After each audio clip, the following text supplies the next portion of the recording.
ang pinangangambahan po ng taong bayan, lalo na ililipat nga po yung mga mahahatulan dyan sa flood control scandal dyan po sa ating Supermax facility. How sure are we na hindi po sila makakadagap ng special treatment? Kasi for me, personally, hindi naman siguro tayo mapupunta dyan, di ba? For sure, hindi ako mapupunta dyan. Sinisigurado po natin. Paano po na, halimbawa, dalawa lang sila sa selda, tapos yung iba dito sa Muntinlupa, 10 sila, 20 sila. Paano po masisiguro na wala pong special treatment? Lalo na high profile po yung mga dadalhin nyo po dyan, galing po sa flood control scandal. Ay, meron po kasi nakatutok na CCTV.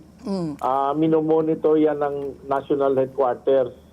Kasi alam nyo naman, madaling matukso yung mga gwardiya natin. Yes. Bibigyan ng pabor, gano'n. Pero marami na ako naparusahan dyan. Lately, may tinanggal ako sa serbisyo.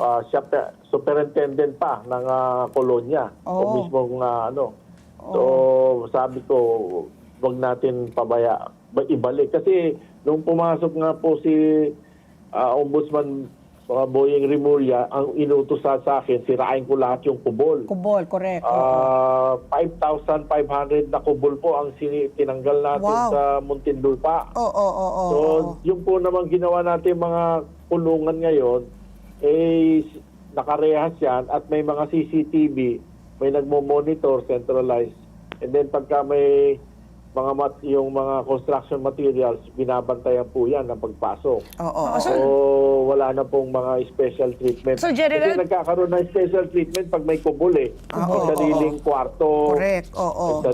Nakasarado, may sariling CR, kuminsan na lulusot pa yung kanilang mga kontraband.